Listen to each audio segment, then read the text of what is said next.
Hi everyone, bienvenue sur ma chaîne où je parle de l'actu people et un peu de tout ce qui se passe aux États-Unis et de la mythologie grecque. Je vais vous parler d'une grande actrice et surtout une icône de la mode puisqu'elle a remporté le Met Gala 2022. Je vais vous parler de Blake Lively, je sais pas si je le prononce bien, et plus particulièrement si vous ne la connaissez pas sous ce nom, Serena van der Woodsen.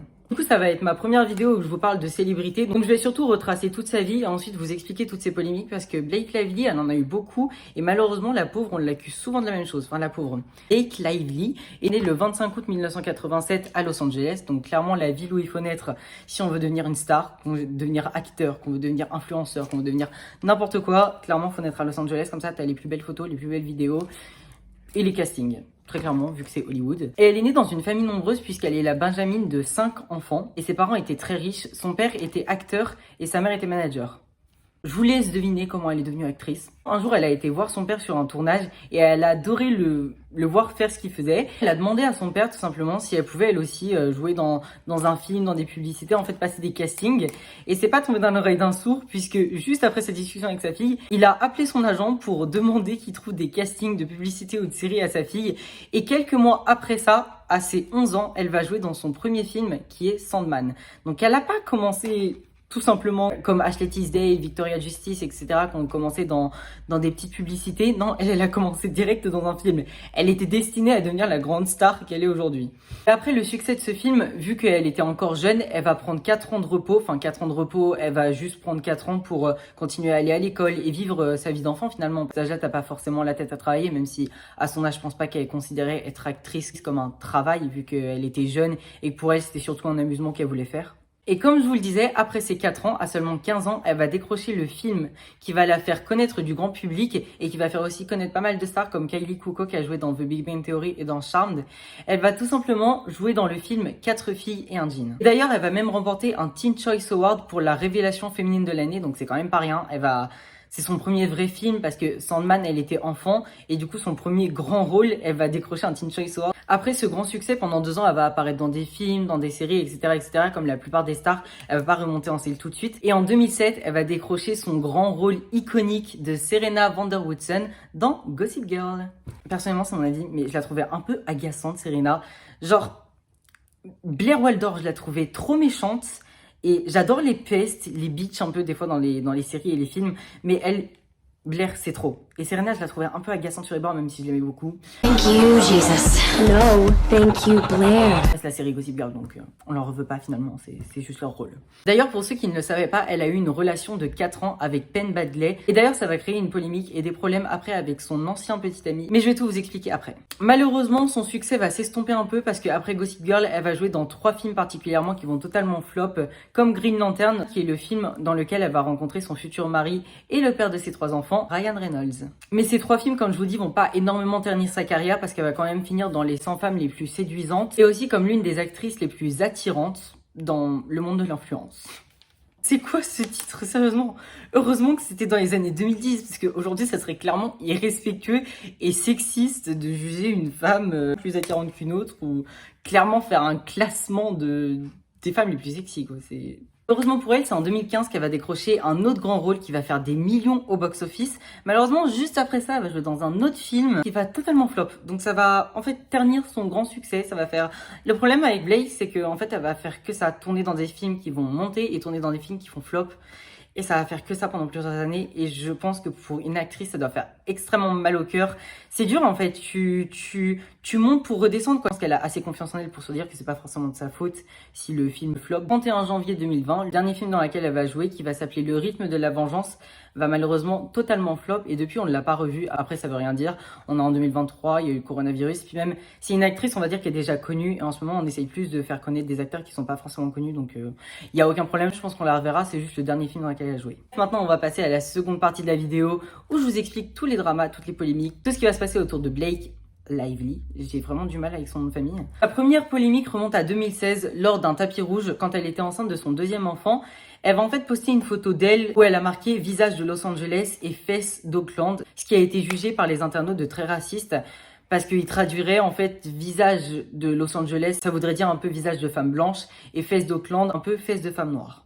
Il y a plein d'autres acteurs et de personnes connues en fait qui ont utilisé cette phrase, puisqu'il faut savoir que cette phrase est extraite d'une chanson d'un rappeur très connu. D'ailleurs, même Katy Perry avait utilisé cette phrase pour son Instagram, comme Kim Kardashian et vraiment d'autres personnalités. Donc je vois pas pourquoi on s'est attaqué plus à Blake Lively plutôt qu'à quelqu'un d'autre. Sur les réseaux sociaux, il y a des gens qui ont jugé ça de raciste, pensaient que c'était une blague de sa part. Blake a connu aussi d'autres polémiques liées au corps et au body positif parce que depuis des années, elle prône la nourriture healthy et le body positif. Elle a prôné plusieurs fois le fait de ne pas être parfaite. Elle dit qu'effectivement sur les tapis rouges, elle se sent belle, elle se sent bien, mais que quand elle rentre chez elle, elle est comme tout le monde. Quand elle se démaquille et quand elle est elle-même, qu'elle enlève ses corsets, elle est comme tout le monde devant le miroir, elle se reconnaît, mais elle n'est pas forcément aussi belle que sur le red carpet. Et d'ailleurs, c'est lors d'une interview sur le body positive qu'elle va s'expliquer aussi sur la polémique dont je viens vous parler. Elle va expliquer que tout le monde avait un corps beau à sa façon et que même en étant enceinte, elle pouvait se sentir belle et sexy. Elle a rajouté qu'elle en avait marre que la société dicte aux femmes le corps qu'elles peuvent avoir. Et d'ailleurs, dans une autre interview, elle va confier ce qu'elle ressent quand elle est sur un tapis rouge. Elle va dire « L'apparence sur le tapis rouge n'est pas mon apparence de tous les jours, de même que mon corps. Certaines fois, je mets des corsets et de retour chez moi, devant mon miroir, je me rappelle que je ne suis pas exactement la même. Mais c'est drôle et appréciable de s'apprêter pour des événements, mais ce n'est pas mon apparence de tous les jours. » Effectivement, on le sait tous sur Instagram, sur Snap ou même tout simplement quand on va à de grands événements ou à des fêtes, bien sûr, on n'est pas comme dans la vie de tous les jours. So I'm on the red carpet and then this guy goes, Blake, your tweets are amazing. Wait, what? Right? And I was like, wait, what? Excuse me? Yeah, and he was like, your tweets are amazing. And I was like, are we saying that? Like, is this, like, have you been on Google in the past year? Like, this is not okay. Don't talk like that, no. And the woman's like, next to him goes, well, I mean, they are. And I was like, well, thank you. And he's like, and your husband's tweets are even better. And I was like, oh, tweets. Oh, Twitter. tweets! Oh my God! My tweets are amazing. I don't know how to react My to tweets. Your tweets are amazing. Your tweets are amazing. Yeah. Tweets. Oh, okay. Now much better. Yeah. By the It was like, oh my gosh. Tous les jours, on fait peut-être une skincare, mais on n'est pas parfait physiquement tout le temps. On a tendance à penser que les stars, eux ou elles, sont parfaits en toutes circonstances et sont super beaux ou belles, mais pas du tout. Une autre polémique va arriver quelques années plus tard, puisque c'est une polémique assez récente. Et cette fois, ça va être vraiment à l'insu de Blake et Ryan, même si une polémique, c'est toujours à l'insu des acteurs, mais c'est vraiment les internautes en fait qui vont aller rechercher dans leur passé. Ils ont trouvé qu'ils avaient fêté leur mariage dans un endroit qui s'appelle Boone's Hall Plantation Gardens, plein dans le mouvement Black Lives Matter. Donc c'est bien le moment aux États-Unis et même en France où il ne fallait pas prononcer le mot racisme sur quelqu'un parce que le mouvement Black Lives Matter, c'est pour rendre hommage aux personnes noires qui se sont battues et qui sont morts pour leur combat. Les internautes ont été cherchés dans la vie des acteurs jusqu'en 2012 où ils ont trouvé justement qu'ils avaient fait leur mariage dans cet endroit. Et le problème de cet endroit, c'est que c'était une ancienne plantation d'esclaves. Donc forcément, ça n'a pas du tout rendu justice aux acteurs. Elle s'est exprimée et puis elle a dit qu'elle savait pas que cet endroit a été utilisé pour ça à l'époque et que c'est vraiment horrible, qu'elle n'était pas au courant. Mais je pense que c'est vrai parce que, on va pas se mentir, mais c'est une actrice, elle est millionnaire. Je pense pas qu'elle a fait son mariage toute seule.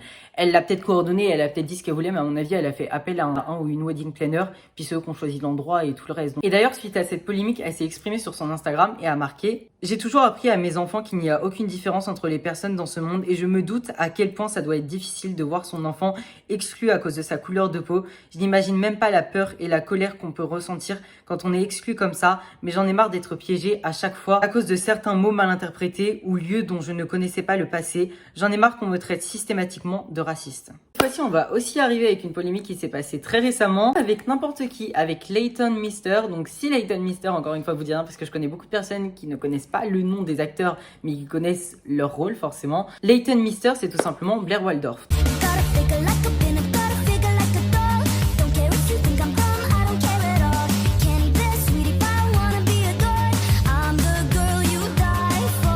Queen S et Queen B s'adoraient dans les scènes de Gossip Girl et se détestaient aussi parce que très clairement Blair et Serena c'était clairement amis ennemis. I pushed you to do because you take everything from me. Nate, my mom. Dans la vraie vie, c'était pas du tout le cas. Elles s'entendaient pas trop. Après, elles restaient cordiales, elles se disaient bonjour et puis elles jouaient leurs scènes ensemble.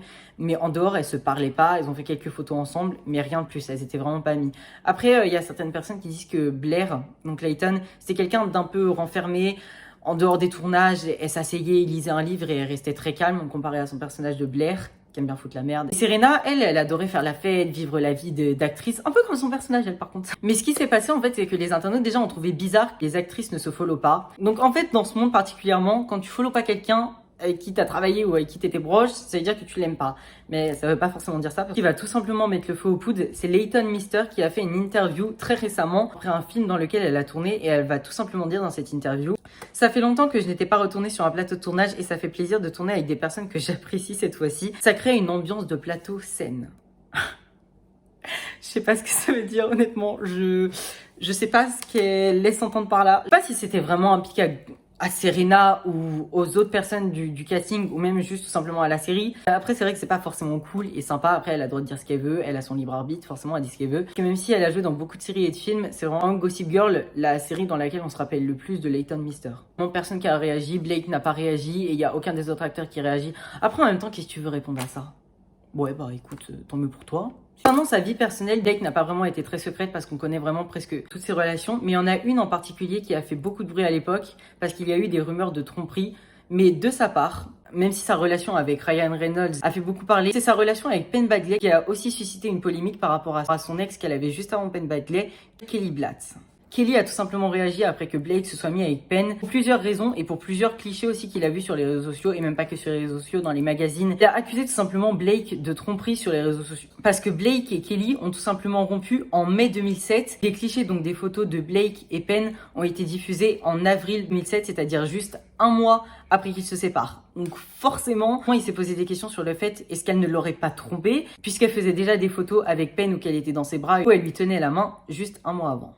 Mais Blake, du coup, a pris la parole par rapport à ça et a marqué qu'elle avait trop de respect pour lui et leur relation pour faire ça, d'autant plus que même si ça n'allait plus entre eux, elle n'était pas du genre à tromper un homme avec qui elle était.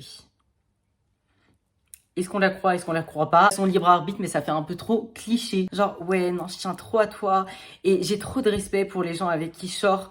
Pour te faire ça, jamais j'aurais pu te tromper. Ouais. On connaît ça. Après, moi, j'en sais rien, j'ai juste vu ça, mais bon. Après, du coup, Kelly Blatz n'a pas renchéri, donc du coup, ça s'est arrêté sur ça.